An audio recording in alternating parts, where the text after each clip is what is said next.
And greetings YouTube gamers, welcome to another episode of Retro Raider. My name is Johnny Retro and welcome to the channel. So we already saw this coming. We knew that Nintendo was going to put out a Nintendo Direct in January of this year. And yesterday, out of the blue, Nintendo presents us with the Nintendo Direct Mini. Now, after digesting everything, I must be honest here, I'm a little disappointed with it. What Nintendo presented us yesterday for the Switch was pretty much ports of older games. Now, I'm not hating here, I'm not a hater of the Switch.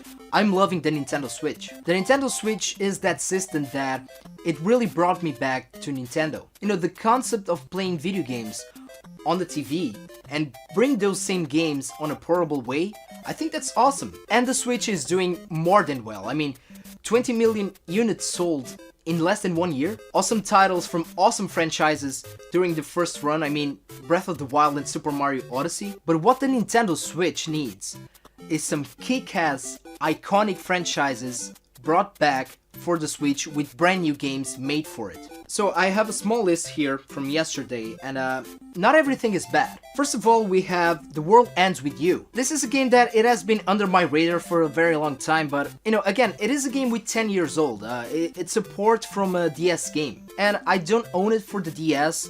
I like Square Enix, so I will probably give it a shot on the Switch. So, a definitive edition of Hyrule Warriors, a port of Donkey Kong Country Tropical Freeze, and I mean, this happens in every system. To be honest with you, I was introduced to a couple of series, older series, on the PS4. Games like Valkyria Chronicles, for example. And definitive editions or whatever, I mean, they're cool, I guess. I mean, if you're going to put all of the DLCs, and if you haven't played these games yet, I'm totally fine with it. But for the people that already have played these games, for the people that own them and bought them, especially on the Wii U, is it worth it to rebuy them again, just to play them on the Switch? And I'm not judging here, I mean, it is just my honest opinion.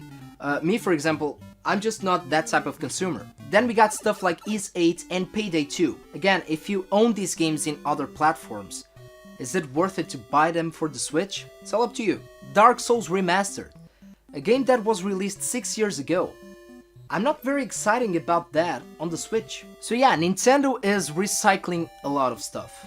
DLC for Pokemon Tournament DX. Again, a Wii U game. What I really wanted, what I was really hoping for, was a release date for a new Pokemon game. And that's probably why I'm disappointed. I was very hyped about it.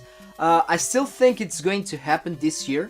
I think we're going to see a new Pokemon game on the Switch probably next holidays, but still I thought it was going to happen on this Direct. DLC for Super Mario Odyssey, where you're going to play hide and seek with balloons. Not very excited about that, but I mean, it's a free DLC for an amazing game. Another game in which I think we're going to see a major DLC still this year. Now, I got excited with a couple of things. First of all, Nintendo is doing a fantastic job in the indie department for the Nintendo Switch. And we're going to get 2 ports of indie games for the Switch that I'm really excited for. One of them is Celeste, and the other one is Faye. Very excited about these 2 releases on the Switch, especially Faye. I think Faye is a game that is going to suit the concept of the Switch really, really well. Mario Tennis.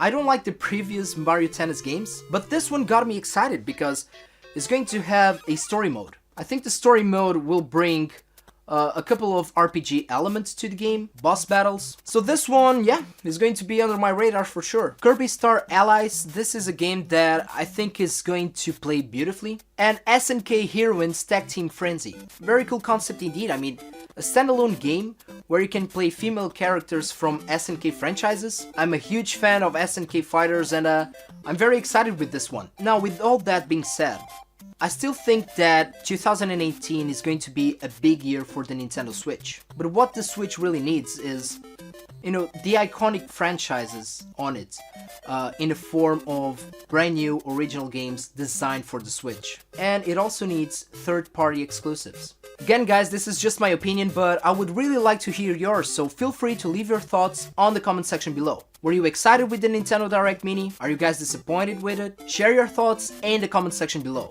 And again guys, thank you so much for watching. Don't forget to put a like on this video, please subscribe to the channel, and take care of yourselves, take care of the gaming community, and game a lot.